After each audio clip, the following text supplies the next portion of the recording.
The morning after my sister's funeral, her boss called me with a secret that left me frozen. Asterisk, the dress I wore to my sister's funeral still smelled like grief.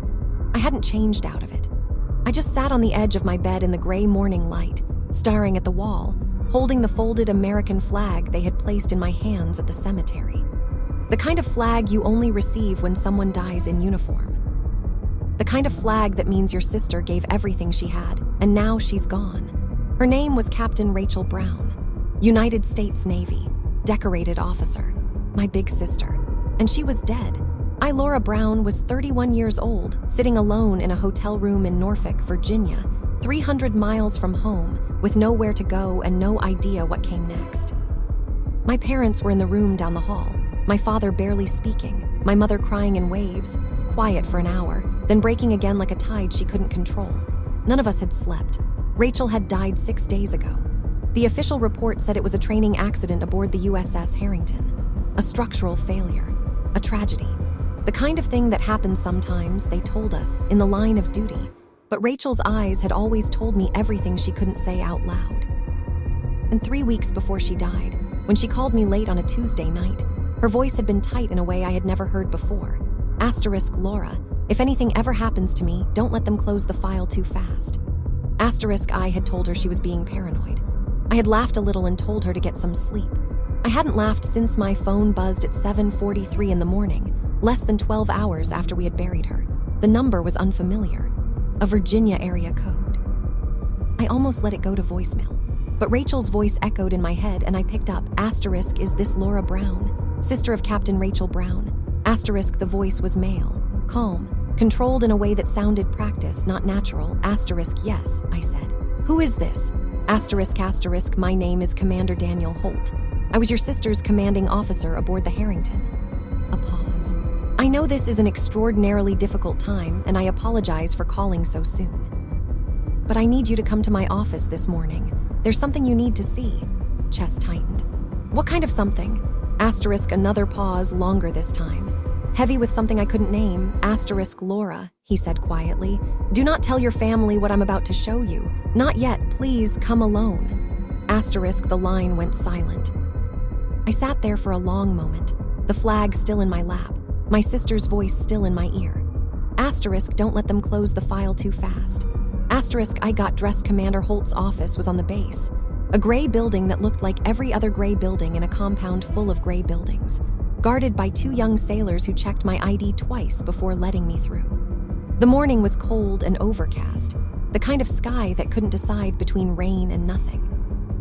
A woman in uniform met me at the door and walked me through 2 corridors without speaking.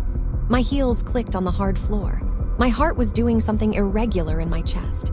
I pressed my hands together to keep them still. The woman stopped in front of a door, knocked twice, and opened it. Asterisk, MS. Brown is here, sir. Asterisk, I stepped inside. Commander Holt was standing behind a wide desk, a tall man in his mid-50s, silver at his temples, with the kind of face that had been weathered by years of carrying things he couldn't put down. He looked at me with an expression I couldn't immediately identify. It wasn't pity. It was something closer to relief. But I barely looked at him for more than a second, because of who was standing behind him. Against the far wall, in full Navy dress uniform, hands clasped in front of her, was my sister, Rachel, alive, the room tilted. My legs stopped working. I reached for the doorframe and missed it, and Commander Holt was suddenly around the desk, and his hand was on my arm, and he was saying something, but I couldn't hear him because all the sound in the world had been replaced by a single high ringing note. Rachel took a step toward me. Her eyes were wet. Her jaw was tight. She looked exactly like herself, and also like someone who had been through something that had no name. Asterisk, Laura, she said. Her voice cracked on the single word. And then I was crying, ugly, gasping, the kind of crying you can't stop. And she was holding me and I was holding her, and I kept saying her name over and over because it was the only word I had left. It took a long time before I could sit down. Commander Holt gave us space. He stepped out and closed the door, and for several minutes it was just the 2 of us, Rachel and I, on opposite sides of a small couch, our hands wrapped around each other's, both of us leaking tears we were trying to pretend weren't there. Asterisk, you have to tell me everything, I finally said. Right now, all of it. Rachel exhaled slowly, the way she always did when she was organizing her thoughts into something she could say out loud. 6 weeks ago, she began, I discovered something on the Harrington that I was never supposed to find. She had been running a routine inspection of a secure communications room, a room she had clearance for but rarely accessed. A filing error had sent her there instead of a junior officer. Inside, she found a transmission log that didn't belong to any active operation she was aware of. Encrypted coordinates, transfer codes, names she recognized, senior officers, 2 of them whose careers spanned decades and whose reputations were considered untouchable. They were selling it, she said quietly. Classified naval intelligence, positioning data, submarine routes, deployment schedules. They had been doing it for 3 years. I stared at her. Selling it to who? We're still building that picture. Her eyes dropped for a moment, but enough to do serious damage. Enough that if the wrong people had those routes, she stopped, pressed her lips together. People would have died, Laura, a lot of people. She had gone to Commander Holt immediately. He had gone to Naval Criminal Investigative Service, and within 48 hours, they had made a terrifying discovery. One of the men involved had a source inside the investigation. Someone was feeding information back. If Rachel stayed visible, if she remained on the ship, on the base, anywhere she could be found, she was in danger. So they made her disappear. A staged accident, an official report. A flag folded and placed in her family's hands. I fought it, Rachel said, her voice breaking for the first time. I begged them to let me tell you. I begged them to let me tell Mom and Dad. They said the risk was too high, that if it got back to the wrong people that I was alive, the whole operation collapsed. And then no one would be prosecuted. And the intelligence that was already sold, she shook her head. It would never be recovered. I was quiet for a long time. How long? I finally asked. How long did you have to stay dead? The arrests were made yesterday morning, she said. 2 senior officers, 3 civilian contractors. NCIS moved at 400. It's over. I looked at her face, the exhaustion in it, the guilt she was wearing like a second uniform. You've been alive, I said slowly, while we buried an empty casket. She flinched. Yes. Mom couldn't breathe. Yes. Dad stopped talking. While I sat alone in a hotel room holding a flag, I know. Her voice was barely a sound. I know, I'm sorry. I would have chosen differently if it had been my choice to make. But people's lives, real lives, active deployments were at risk. I couldn't let my grief outweigh that. I couldn't let yours outweigh it either, even though it destroyed me to ask that of you without your knowledge. I looked at our hands, still tangled together, even through all of it. You're really here. I'm really here. I pulled her into another hug and didn't let go for a very long time. Commander Holt came back in after a while. Carrying 2 cups of coffee he set on the desk without comment. He sat across from us with the manner of a man who had been carrying a heavy thing and had just been allowed to set it down. I want to explain what happens now, he said. The operation is complete. The individuals involved are in federal custody. There will be a classified debrief process over the coming weeks, and Rachel's name will eventually be cleared through proper channels. The story given to the public will be partial, classified details will remain sealed, but Captain Brown's service record will reflect the truth. And our family, I asked. You can tell them today, he said.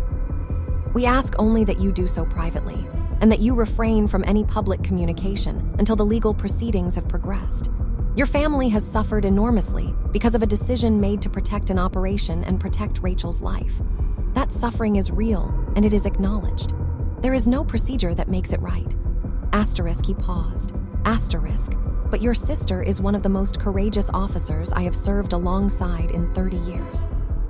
What she did, finding that intelligence, reporting it, agreeing to disappear rather than let those men walk free, required a kind of strength I don't have words adequate enough to describe. He looked at Rachel when he said it. She looked at the floor. I walked out of that building into the cold Virginia morning, a different person than I had walked in. I stood on the sidewalk for a moment, eyes closed, face tilted up toward the overcast sky, feeling the wind come off the water. Behind me, Rachel was still inside finishing a formal debrief that would take another hour. She had handed me her personal cell phone, a new one, different number, and told me to call our parents. I didn't call. I walked, down through the base perimeter, past the security gate, out onto the long road that ran beside the harbor. I needed air that didn't have walls around it. I needed a minute that belonged only to me. My sister was alive. The words didn't feel real yet. They floated above me like something I could see but not quite touch. I kept testing them. Rachel is alive. Rachel is alive. And each time they sent a shockwave through my chest that was equal parts joy and grief and fury, and something I didn't have a name for yet. Because here was the thing no one tells you about a miracle. It doesn't erase the suffering that came before it.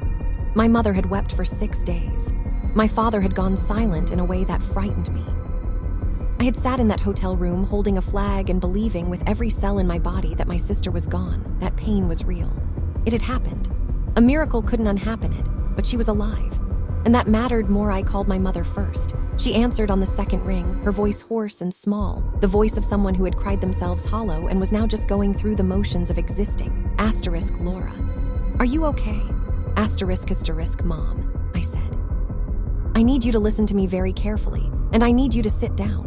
*A pause. You're scaring me. **, I know. Please sit down. *, I heard the creak of a chair. My father's voice in the background asking what was wrong. *, Mom, I said. Rachel is alive. *, the silence that followed was the longest silence I have ever lived through. It lasted maybe 4 seconds. It felt like a year. And then my mother made a sound I had never heard her make before, a sound that started somewhere below language and climbed through her whole body and came out as something between a sob and a scream and the purest expression of relief I have ever heard from a human being. My father took the phone. I told him the same 3 words. He didn't say anything for a moment. Then, in a voice so quiet I almost missed it. Say it again. **, she's alive, Dad. Rachel is alive. *, I heard him exhale, a long, shaking breath. And then the line was quiet except for the sound of both my parents crying together. On the other side of the call, in a room 300 miles away. I stood by the harbor and let them cry. I cried too. Rachel met me outside the building 2 hours later. She was still in uniform, but she had taken her cover off and was carrying it under her arm, her dark hair catching the wind off the water. She looked tired in a deep way that sleep alone couldn't fix, but she was standing straight, the way she always stood, like she had been built with a level inside her spine. She walked up beside me and we stood together looking out at the harbor. A Navy destroyer was moving slowly across the gray water in the middle distance.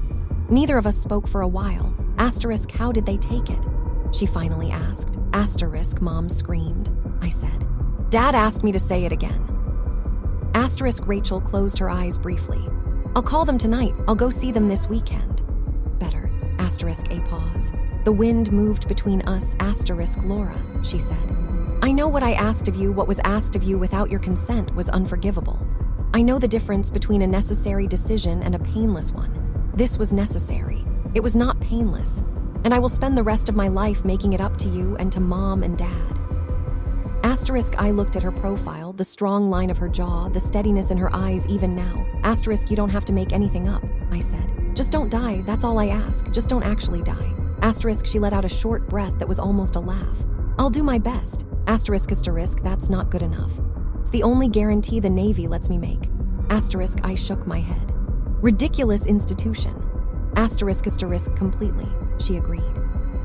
And then she put her arm around my shoulders, and I leaned into her side, and we stood there together at the edge of the harbor, 2 sisters watching the gray water. While somewhere behind us the weight of the last 6 days slowly, carefully, began to lift 3 weeks later, 2 decorated senior officers were formally charged with espionage and the unauthorized sale of classified military intelligence. The story made national headlines. The names of the individuals who helped break the case were sealed per federal protocol. But I knew, our parents knew. And somewhere in the world, aboard a ship whose name I wasn't allowed to print, Captain Rachel Brown was back on duty, doing the job she loved, protecting people who would never know her name. My phone buzzed one evening in late autumn. A message from a number saved simply as R. **, sunset out here tonight was unreal. Wish you could see it. Love you, L. **, I set my phone down on the kitchen table and looked out my window at the ordinary sky above my ordinary street. I smiled so wide it hurt. * she was alive. * and that was everything. **, end.